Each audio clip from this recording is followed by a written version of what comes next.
All right, everybody. It is officially June. Summer's kicking in. It's getting hotter outside. The sun's staying out longer. But most importantly, fantasy football season is dawning upon us. If you know me, you know I love fantasy football. But more importantly, I love winning fantasy football. And trust me when I say this, there is no shortage of winning around here. But I also like to see other people win. And I am going to help you win this upcoming fantasy season. It all starts here on Yam Talks. So today we're going to dive into who I deem to be the top 40 running backs entering drafts in 2025 in PPR scoring formats. And I'm going to categorize all 40 of these guys by tiers. So no doubt these rankings are going to change a little bit as we get closer to week one, but I don't think they're going to drastically change, barring any injuries or crazy news. So the tiers are as following. We got tier one, league winners. These are guys who can realistically finish as the best player at their position this season. And like the name suggests, they can go out and win you your league by having the most elite production possible every single week and just win games and carry the load, carry the scoring load for your squads. And then tier two, we got very strong weekly starters. This is a tier of players who I think you can confidently start every single week, regardless of their opponent, and expect elite level production. And I think these players have the realistic potential to finish as a top 3 to top 5 player at their position. And then next, we got tier 3, strong starters. These are guys who you can start most weeks and expect impactful production. And I think these players have the realistic potential of finishing as top 10, top 12 player at their position. So essentially, their floor is an RB1 or slightly lower end RB1. And tier 4, we got solid starters. These are guys who I think are going to have weeks where they're one of the best players at their position, but they're also going to have weeks where they don't have that elite level production. And I think these players have the realistic potential to finish as a top 15 to top 24 player at their position. So you got like lower end RB1s, high end RB2 kind of guys. And then tier 5, low end starters. These are guys you're going to want to start based on exploitable matchups, bye weeks, injuries, etc. And you can expect respectable production out of these guys, but not week winning production consistently. And I think these players have a realistic potential to finish as a top 24 to top 36 running back in fantasy this year. So a running back 2s and running back 3s. And then we got bench options at tier 6. These are guys, a lot of what ifs, but if things fall their way, we could definitely see them having a respectable fantasy season. So we're going to start at tier 1, obviously, and work our way down. So my RB1 in my rankings right now this year is Saquon Barkley.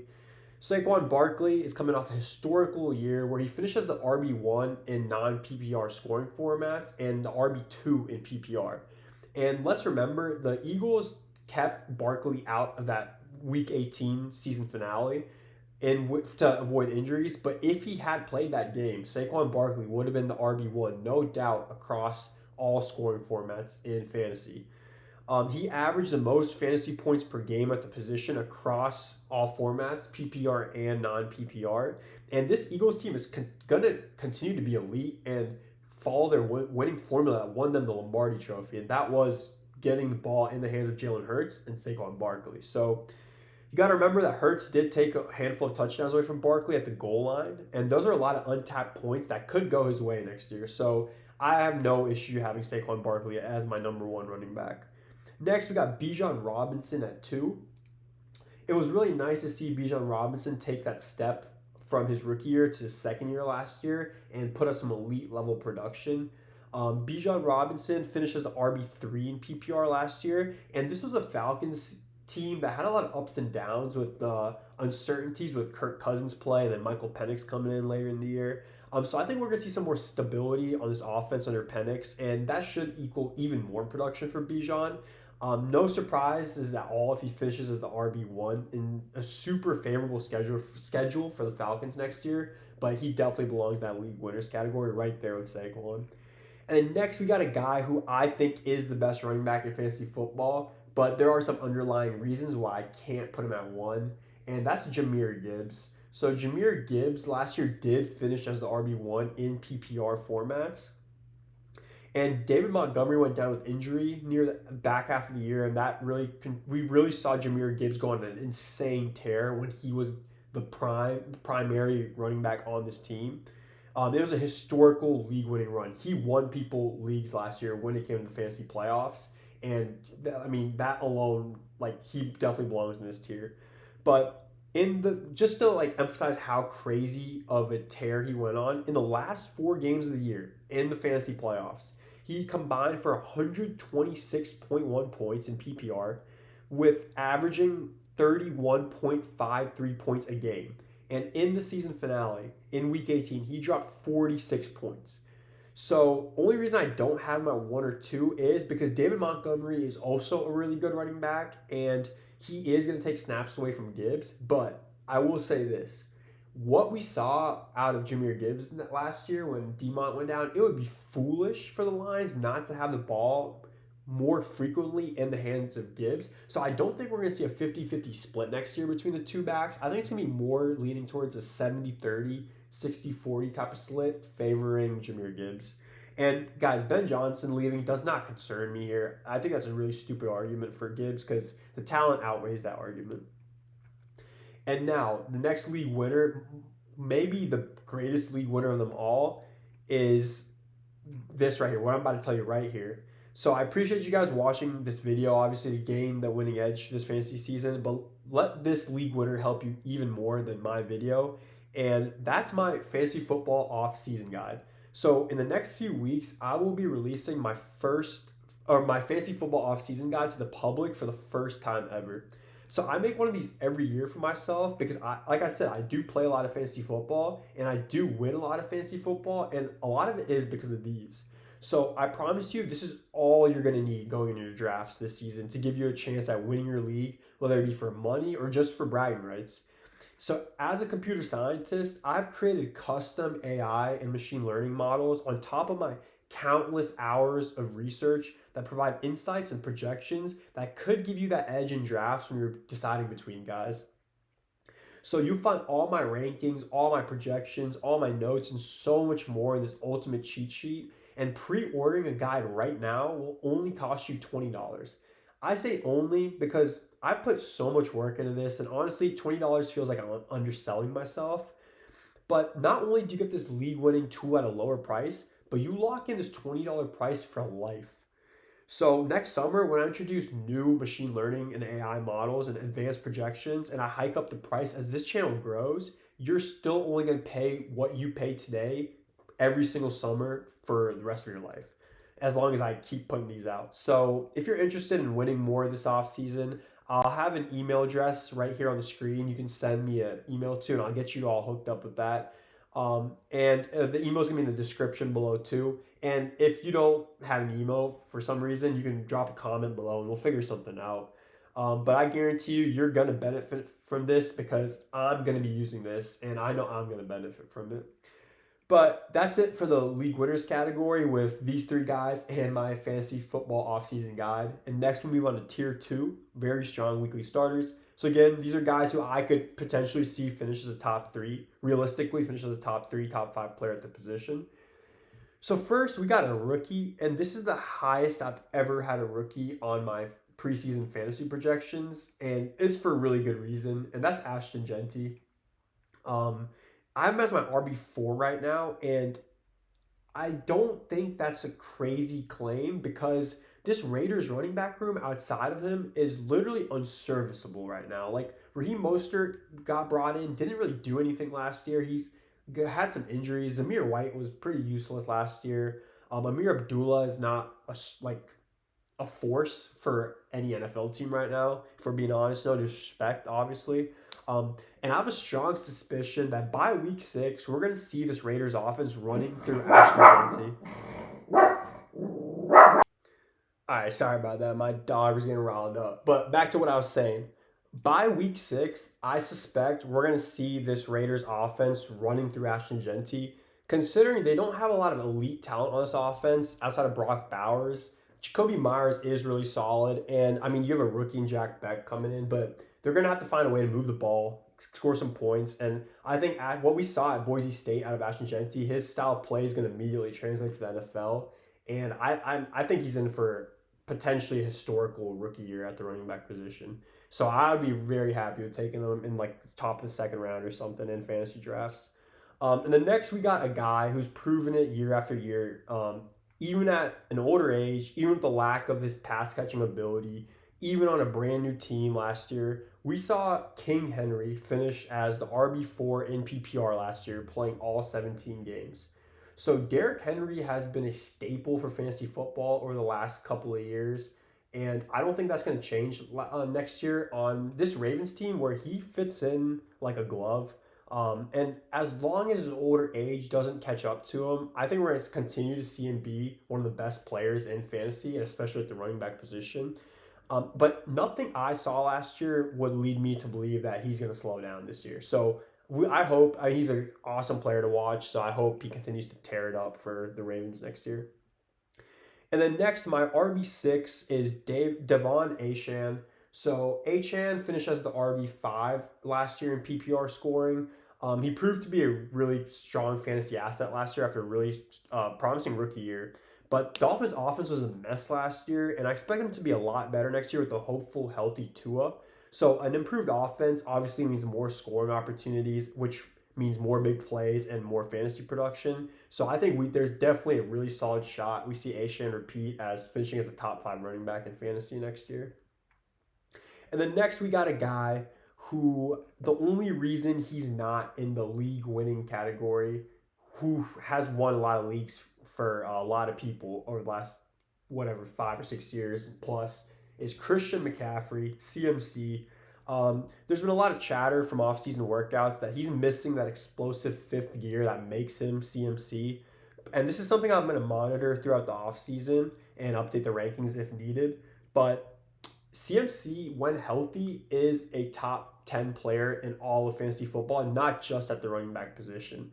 And when he's healthy, we saw 2 years ago, this guy honestly should have won MVP, but we know the NFL is biased to not giving guys outside of quarterback position MVPs. And Christian McCaffrey is like, chances are, if you play fantasy football, you know how damn good Christian McCaffrey is for fantasy. And if you watch my video on how sports books in Vegas expect the NFL season to go next year, they have the Niners winning 10 to 12 games at least. The Niners have the easiest strength of schedule by a mile since they finished at the bottom of their division last year. So if they're going to win 12 games next year and look like a Super Bowl team again, Christian McCaffrey is going to be a huge reason why. If we see a healthy CMC, he's going to be a top 5 running back in fantasy next year. So he definitely belongs in this category with the very strong weekly starters. So next we move on to tier 3, strong starters. And again, these are guys who are RB1s who should finish as top 10 to 12, have the potential to finish as top 10 to top 12 running backs next year in fantasy. So first, we got a guy who I was going back and forth between including him in tier 2 or tier 3. But ultimately, I put him into this tier because I thought if I added him to the previous tier with very strong weekly starters, there's a couple other guys who I think I'd have to move up there too. So Josh Jacobs is the first player as my RB7 in the strong tier. And he was really solid in fantasy last year, finishing as the RB6 in PPR. And he had a crazy tear between weeks 11 and 16 where he scored 20 plus points in all those games, and he had at least 1 touchdown in each game. He even had 2 games during that stretch where he had 3 touchdowns in each of those 2 games. So I think we're going to continue to see him be a reliable starter on what should be a competitive Green Bay team next year, and definitely a really solid running back for your squads. And then next we got a guy who broke out last year and should continue just to get better and better, and that is Tampa Bay running back Bucky Irving. So when we entered the fantasy season and the NFL season last year, Rachaad White was the running back 1 for this Tampa Bay team.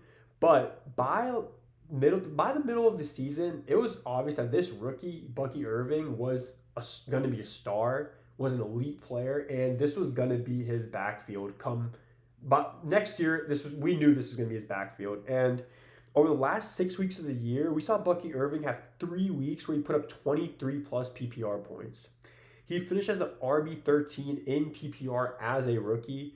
And we should see Bucky just to continue to build off of this in this upcoming season. And I wouldn't be surprised at all if he came back and was a top 10 running back in fantasy next year. And then next we got a guy who has proven, again, like Derrick Henry, like Christian McCaffrey, to be a super solid fantasy player, if not one of the best, and that's Alvin Kamara here. Alvin Kamara is my RB9. Um, or are we on 9, 7, 8, or RB10? I'm sorry.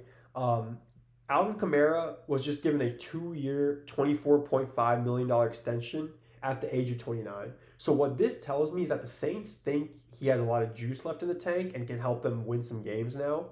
And yeah, he had some injuries last year and only played in 14 games, but a lot of that had to do with the Saints in a hopeless season, not wanting to make Alvin Kamara play unnecessary snaps. But in those 14 games he did play, he had 265.3 PPR points, finishing as the RB9. So if Kamara had played 2 or 3 more games, he likely would have finished as a top 5 running back in PPR scoring last year. I don't expect the Saints to be any good next year, and they do have young quarterbacks. And those young quarterbacks are going to need someone they can rely on. And this team doesn't have a lot of talent on its offense. So I do expect Alvin Kamara to see the ball a lot next year, which is great for PPR. And I think he can definitely finish as a top 10 and top 12 running back next year. And then next, we got a guy who we haven't seen finish as a top 3 running back in fantasy like he did in 2021, where he was the RB1 across all formats. But Jonathan Taylor was the RB12 in fantasy last year on a Colts team that just has a lot of question marks at the quarterback position. And we just got news this week out of Indy that AR is going to have to sit. His shoulder's kind of messed up. So that means Daniel Jones, is going to be the running back. Or not the running back, the quarterback for this team week 1, most likely. And that kind of helps us for fantasy because we can kind of gauge how that affects JT. Like with Daniel Jones in, I think we're going to see similar to what we saw out of JT last year.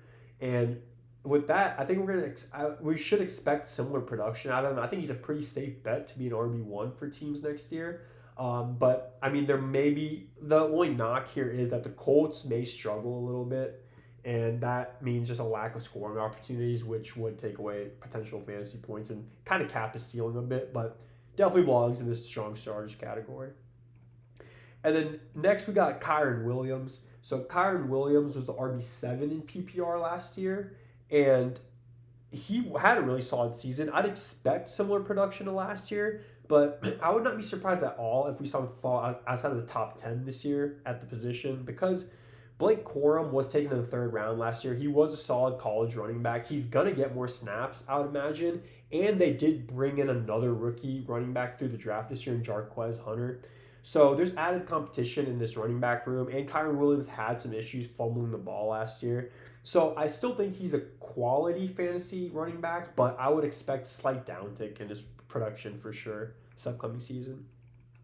And then now, similar to Bucky Irving, we got a player who kind of had a breakout year last year, especially for fantasy, and that's Chase Brown for the Cincinnati Bengals. And he also is going to fall in this tier of players for me. This Bengals defense last year, as we know, was absolutely atrocious, and that required Joe Burrow and this Bengals offense to have to go out there and put up points. And a big reason for that, or a big contributor to that, was Chase Brown. In between weeks 9 and 15, Chase Brown had 19 plus points each week in PPR, and in that stretch, he scored 26 plus points twice. So this Bengals defense obviously has gotten a little better. It's hard not to get better from when it was, but if we're being honest, it hasn't gotten that much better. And in a really tough AFC North, and a tough AFC with an offense that's a Super Bowl offense, they're going to have to put up points to keep their Super Bowl dreams alive. And I think Chase Brown's definitely going to get his on this offense next year. And I'd be comfortable having him as one of my starting 2 running backs for sure, very happily. So now we've got on tier 4, solid starters. Again, these are guys who I think have realistic potential to finish as top 15, top 24 at their position. They may have weeks where they look their top 3 RB at their position. They may have weeks where they fall outside of that RB1, maybe higher in RB2 production. But again, these are just really solid guys. And if you land one of these guys as your RB2, that would just be huge. And in deeper leagues, even your RB1. But we got Chuba Hubbard to start here for the Carolina Panthers. So Chuba was a massive bright spot on this Panthers team last year that finally looks like it's finding its identity and trending in the right direction. So he had 1,000-yard season last year on a contract year, and he secured himself a 4-year deal with the Panthers. And through all the ups and downs in Carolina last year, he still ended up finishing as the RB14 in PPR, playing in 15 games. So this was a player I was targeting in all my drafts last year because his ADP corresponded with him being drafted in like 7th, 8th, 9th round. And as a clear-cut RB1 on that team, I mean, it paid off, obviously. And this year, obviously, he's going to be like a 4th, 5th round pick, most likely. And I wouldn't be too phased here with the Panthers bringing Rico Dowdle in too. This Panthers offensive line is a top 10 offensive line and is one of the best run blocking O-lines in the league. And if Bryce Young continues to improve and this offense continues to improve, that should lead to another really solid year for Chuba Hubbard. And next, we go to James Cook. So James Cook falls right behind Chuba Hubbard in my rankings here in this category. So James Cook did finish as the RB8 in PPR formats last year. There's been some question marks this offseason with a contract extension. And I'm just going to put it this way. The Buffalo Bills Super Bowl window is wide open right now with Josh Allen. Probably the most open it's been with Josh Allen. And they know this.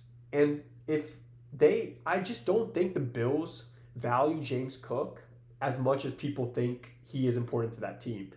Like, the Bills know they can go and win the Super Bowl this year, and they would want to limit any distractions, any of those, like, any points of concern. And one of those things is if they thought James Cook was super valuable to this team, they would sign James Cook to at least an extension for like 2 or 3 years. And there's been no talks apparently that have been like going anywhere.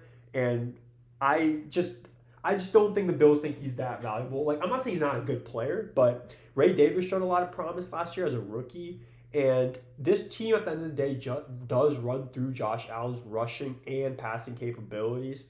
So I do think James Cook will be on the field week 1, but he's kind of a fade for me. I don't expect him to be the RB8 next year. Like, I still think he'll be a solid starter, but I could see him fall out of like being the RB15 next year, or like the RB16 or something. So I just expect some regression from him from last season after a really good year.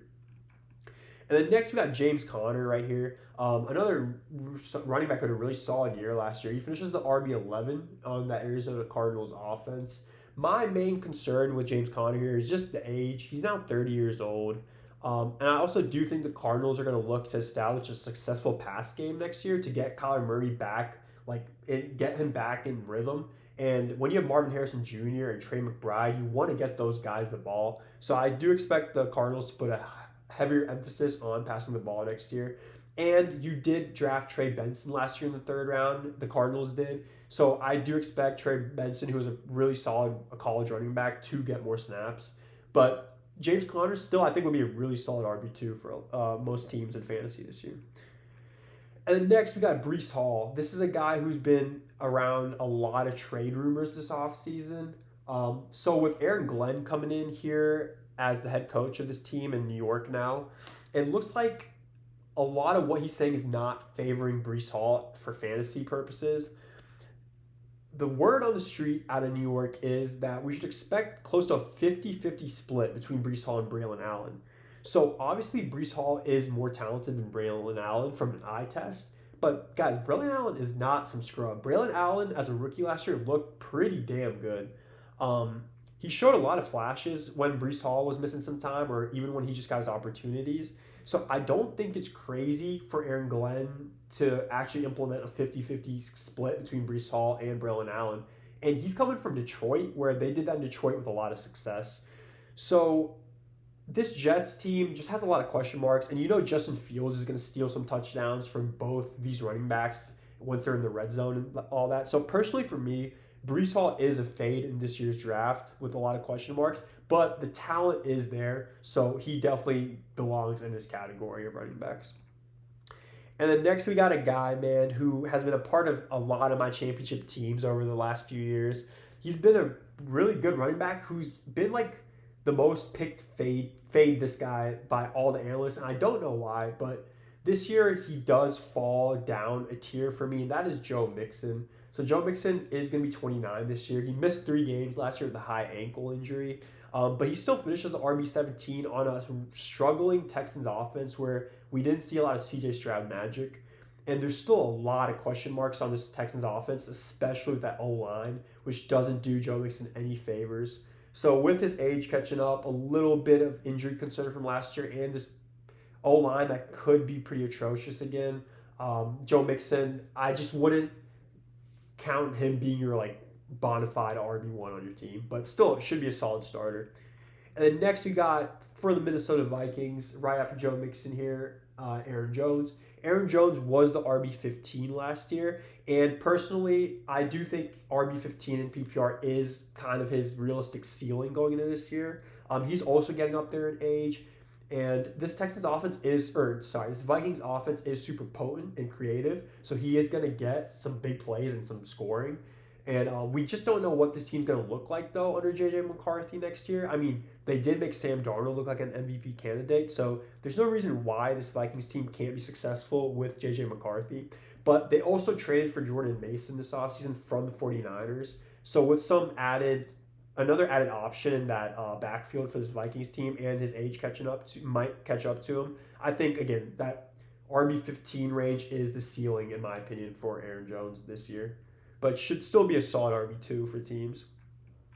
And then next we got another rookie, our second rookie. This is the consensus RB2 in this year's class for fantasy at least, and especially for Dynasty. And that's Amari Hampton out of UNC, who is now on the Los Angeles Chargers. So this Chargers team was top 10 last year across the board in running the ball in all categories. And by drafting Amari Hampton, by bringing Najee Harrison, what they're telling us is they're not shying away from that next year. They're going to continue to run the ball. And when you have these two guys, I mean, why would you not run the ball with that O-line? So I don't think the Najee Harris issue is a big concern for Amari Hampton, because I do think Najee Harris is going to get a lot of snaps. But this gives Amari Hampton the chance to ease into the NFL at the running back position. And typically, we don't see running backs explode until at least the midway point of the season. So like Bucky Irving last year is a prime example of that. Jahmyr Gibbs 2 years ago, prime example. We saw that with Christian McCaffrey, Derrick Henry.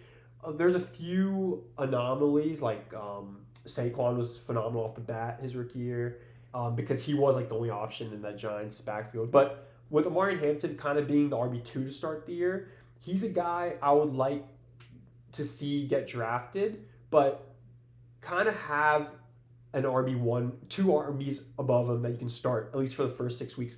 Or you do draft Amari Hampton, then you go back and get Najee Harrison 2 or 3 rounds after. But I think by like week 10, Amari Hampton, this is going to be his backfield, and he could prove to be a big league winner come fantasy playoff time this upcoming season. And then next we got a guy who I'm not the biggest fan of, because I just don't think the production is always there for a player with so much talent and so much versatility as a pass catcher and a runner. And that's DeAndre Swift for the Chicago Bears.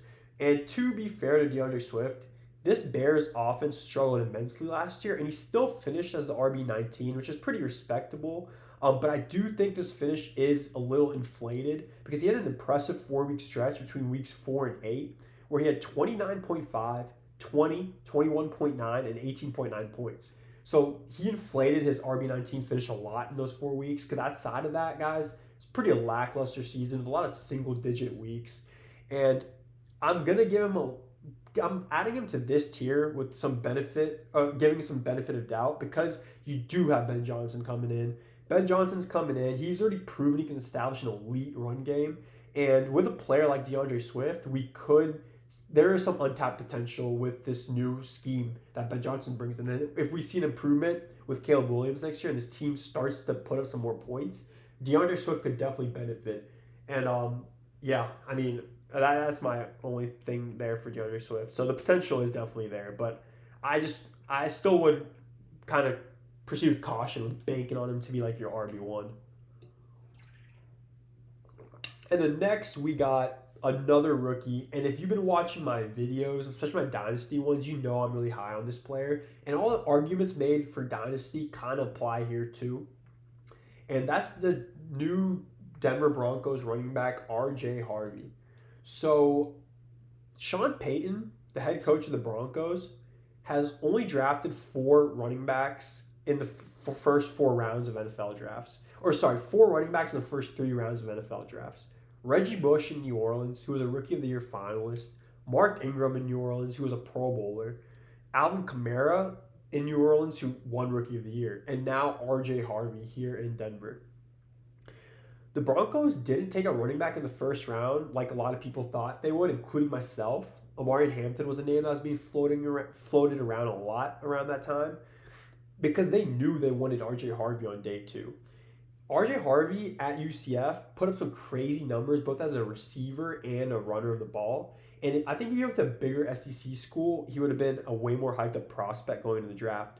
But you pair him with this O-line that's top 5, maybe top 3 in the league, and we could see his ceiling next year is a potential Rookie of the Year winner. I mean, he could be a Rookie of the Year finalist, but this backfield is pretty barren outside of R.J. Harvey. I mean, you have Audric Estime, but Audric Estime doesn't turn heads the way R.J. Harvey, I think, can. So I think R.J. Harvey is like, if you get out of the first 4 or 5 rounds of your drafts, not having a solid running back, you go receiver, or receiver, tight end, receiver. I think R.J. Harvey's a really solid guy you can target with that high upside that could maybe be your RB1 for the whole season. So I'm really excited for R.J. Harvey this year, and I think you guys should be too. So now we go to tier 5. Again, these are guys you're going to start based on matchups, bye weeks, etc. Top 24, top 36 potential at their positions. And I'm going to get a lot of slack for this one, guys. I do think he's a phenomenal player, but I'll give you guys my points. But we got the new rookie running back for the New England Patriots, and that's Travion Henderson. So Travion Henderson is a great player, and he's honestly landed in a really good situation, and I may move him up in my rankings as the summer goes on. The Pats are favored in 11 of their 17 games this year, so this should be a better year for the Pats where they are competitive, at least, in most games. And with the development of Drake May, lack of receiving threats, I do think the run game is going to have to be a staple for this team to have that success of winning 9, 10, 11 games. But I do have Travion in tier 5 because he's a rookie, unlike R.J. Harvey and Ashton Genty, who doesn't have this backfield to himself. So Ramondre Stevenson is still around, and Ramondre Stevenson's been really underwhelming these last 2 years, but I don't think he's going to be phased out of this offense in Travion Henderson's year 1.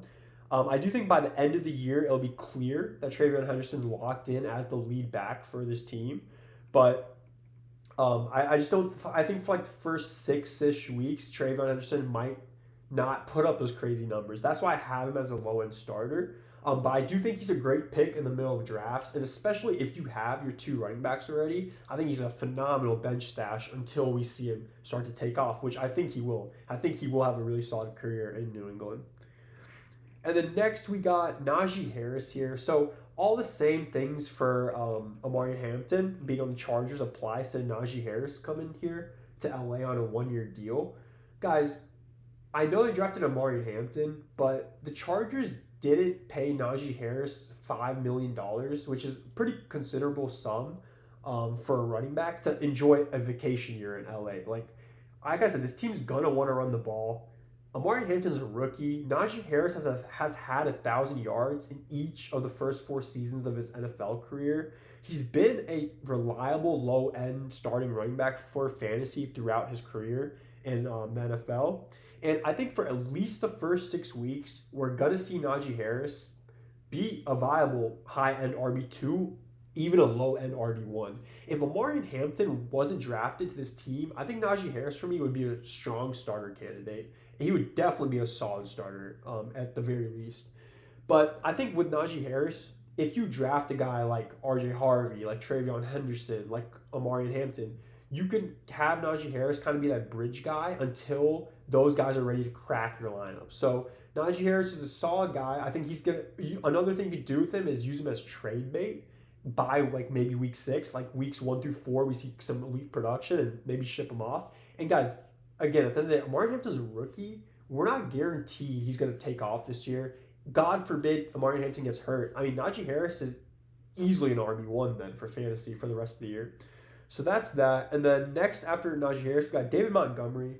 So David Montgomery, like I said earlier, is a super solid running back. I had to move him down a tier this year because, like I said, once we saw what Gibbs could do with the ball in his hand last year, and I think he's going to get the ball more, like I said, 70-30, 60-40 split. So D-Bot's still going to get you some production, get you some touchdowns at the goal line, and he did finish as the RB18 last year, but I would tamper some expectations this year and just look at him as more of a really high-end flex or a solid RB2, but with some capped upside for sure. But God forbid something happened to Jahmyr Gibbs, David Montgomery is immediately a RB1 for fantasy. All right, and then next we got Javonte Williams. And honestly, guys, this is someone I might bump down in my rankings as the summer goes on and we hear some more things out of Dallas. But when they lost Rico Dowdle this offseason, I didn't hate this signing for the Dallas. 1-year deal, $4 million. This is likely going to be Javonte's last chance in the NFL to prove he can be a starting running back for a team. And to be honest, maybe he can.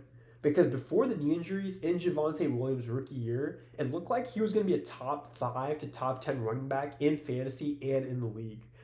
He's currently being drafted as the running back 40, and at that value, I would not hate having him on the bench or even picking him in the later rounds of best ball leagues. We saw Rico Dowdle put up 1,000 yards for the Cowboys last year on a Cowboys team that was struggling for most of the year with Dak Prescott out. And Rico Dowdle was the RB24 in fantasy last year. So I think there is a chance Javonte Williams could finish higher than his RB30 finish from last year on this Cowboys offense, where he currently is the RB1 when we look at the depth chart. All right, guys, and now we go to another rookie who I think has landed in a really favorable spot to contribute to fantasy in his rookie year, and that's Caleb Johnson. Caleb Johnson is in a running back room in Pittsburgh where his only other like real competition is Jalen Warren, who Jalen Warren is a good running back, but he's not a 3-down running back or like a bruiser type of guy that Najee Harris was. And with Caleb Johnson, the Steelers got a guy who can fill that hole in that Najee Harris left leaving this offseason to go to LA. And there are some receiving limitations here for Caleb Johnson. And there are a lot of question marks with this team with Aaron Rodgers coming in and like just it might be a lackluster offense. But Caleb Johnson is a tier 3, tier 4 talent at the very least based on what we saw in college. So I think he could be a very relevant fantasy option at the running back position this year and potentially off the bat.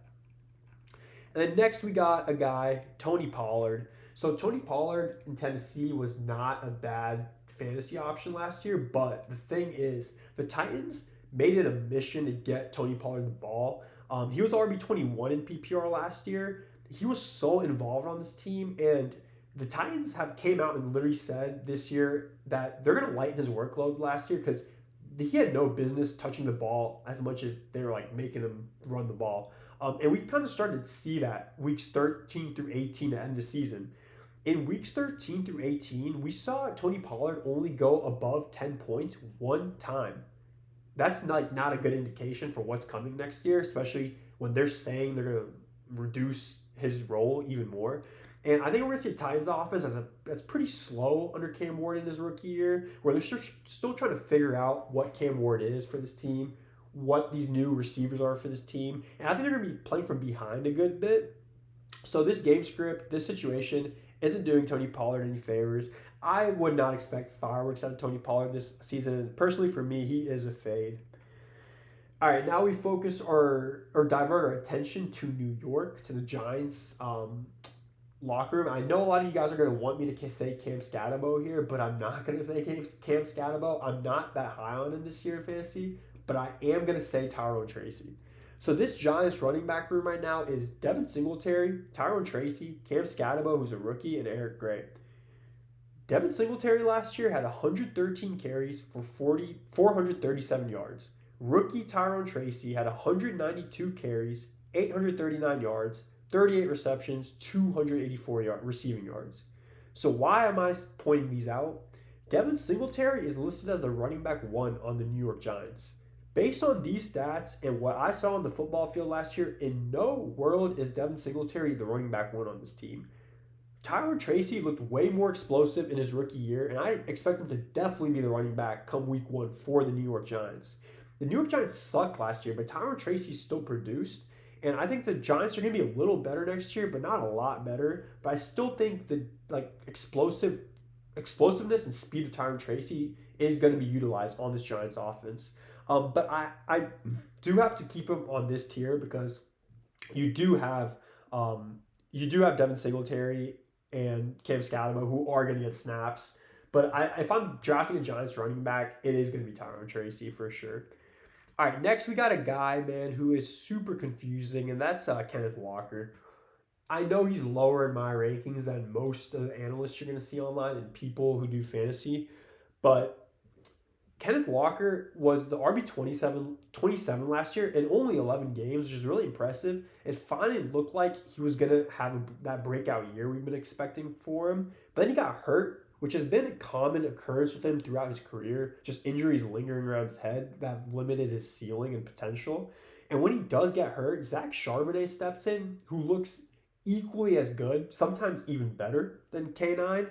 And I just think both Charbonnet and K9 are super talented, and it would with a team with a new quarterback coming in, I think both these guys are just too talented to not give them both the ball. I fully expect this team to adopt a 50-50, 60-40 type of split between these two running backs. And I just don't think Kenneth Walker is a dependable running back in fantasy who's being drafted as a running back one, like a low-end running back one. And at that ADP and that launch, I just don't agree with him being a dependable running back one. And guys, you don't win fantasy based on just projections and stats, or everyone would be winning fantasy. A lot of it has to do with your instincts too. And I mean, my instincts may not always be right, but I'm going to follow mine on this one, and I'm fading Kenneth Walker for sure this year. And if I'm wrong about it, I'll definitely own up to it. All right, and now we got a guy who I know people are going to come at my heads for being too low on this list, and that's Quinshon Judkins. Guys, nothing against Quinshon Judkins. I think he's phenomenal, like his Ohio State running mate in Travion Henderson, who's also in this tier. But I do think Judkins is going to have a really solid NFL career, going to be a really solid fantasy player for years to come, is a solid dynasty pick, but I just don't think this is going to be the year, and at least not off the bat. Guys, this Browns team is a complete mess with a brutal, brutal schedule. The first 6 games of the year, I could realistically see them losing all 6 of those against really tough opponents in a tough division. And guys are going to suffer because of this. A QB carousel that we might see with a meme of a quarterback room. And that's my reasoning for Judkins being lower. I don't think it's the talent. The talent is there. But if Judkins was drafted to the Broncos or the Chargers, I mean, guys, hell yeah, he'd be in the strong starters tier for me. And at the very least, a solid starters tier for me. He's super talented. But this Browns team isn't doing him any favors right now. And they drafted another running back this year, Dylan Sampson, who's also a very talented running back. And with both these guys being rookies, I think they're both going to see a lot of snaps. And the Browns are going to look to establish a 1-2 punch with their 2 new toys here on the offense. And then next we got a guy in this list in Brian Robinson. So Brian Robinson, I've seen a lot of mixed reports this offseason on the Commanders' backfield. Mostly a lack of confidence in both Brian Robinson and Austin Eckler. In this super explosive offense last year that went to the NFC Championship, we saw Brian Robinson only finish as the RB29 in fantasy and PPR. In the last 3 weeks of the season, he only had more than 8 points once. So that's really bad, especially come playoff fantasy time. And what we saw to Jaden Daniels last year, we should fully expect the Commanders to keep the ball in the hands of Jaden Daniels. And I'm not super high on Brian Robinson this year, and I'm definitely fading him for sure. And then next we got a guy, I already kind of touched on him earlier, Ramondre Stevenson. If I'm drafting one of the Patriots running backs, it's for sure going to be Travion Henderson. But like I said, I don't think Ramondre Stevenson is going to be phased out. He's not a scrub. He was the RB7 in 2022, but the last 2 years he's finished as the RB35 and RB28. But a lot of that has to do with the horrible offensive line for the Pats and just the way the team's been the last few years, and I think all that's going to improve this year. And I mean, I think Stevenson is going to be potentially the feature back for this team in the first 4 weeks at least of the season. So you might get some flex worthy performances out of him throughout the year, especially near the start of the year. And then next, we got another guy who is a backup for a team. That's Rico Dowdle. I think Rico Dowdle is actually going to be pretty big for the Panthers in real life. They gave him a 1 year, $6 million deal, which is not chump change. And Dave Canales, when he took over as head coach for the Panthers 2 years ago, he made it clear, last year, he made it clear that this team was going to adopt a 1-2 punch at the running back position. That's why they drafted Jonathan Brooks last year, who unfortunately tore his ACL again. But that's why they're bringing Rico Dowdle in while they figure out the situation with Jonathan Brooks. I think we're going to get weeks where Rico Dowdle puts up flex-worthy numbers at least for fantasy purposes too. And if this Panthers team gets rolling and this O-line continues to do its thing, don't be surprised if Rico Dowdle's in that conversation to be a really low-end RB2. And God forbid anything did happen to Chuba Hubbard. I mean, Rico Dowdle was in the RB1 conversation immediately. All right, and then next, another guy who's also a backup is Rachaad White. It's obvious, like I said earlier, that Bucky Irving is the RB1 on this team, but Rachaad White, I don't think he's going to be phased out of this offense, and I think he's a really solid handcuff guy on a really good, or pretty solid Tampa Bay offense, and if something were to happen to Bucky Irving, Rachaad White would be a solid RB2 at least. And just a guy who definitely warrants to be in the top 40 in my opinion. And then lastly, we get down here, tier 6, our bench options. Again, these are guys, if dominoes fall their way, maybe they can do something for you. But a lot of big what-ifs here. But here I think we're at like 30, 40, 30, 39. Just like my 30, running back 37. We got Tank Bigsby. So the Jags are either going to produce a gem of a big surprise gem running back for fantasy next year, or it's just going to be a mixed bag of mids across the board. But Tank Bigsby did look like the better running back of him and ETN last year in a terrible season for the Jags. He was the leading rusher on the team by 200 yards. And if I'm drafting a guy from the Jags, it's going to be Tank Bigsby. And a lot of this has to do with where his ADP is. It's currently lower than both ETN and a rookie in Bashal Tutin.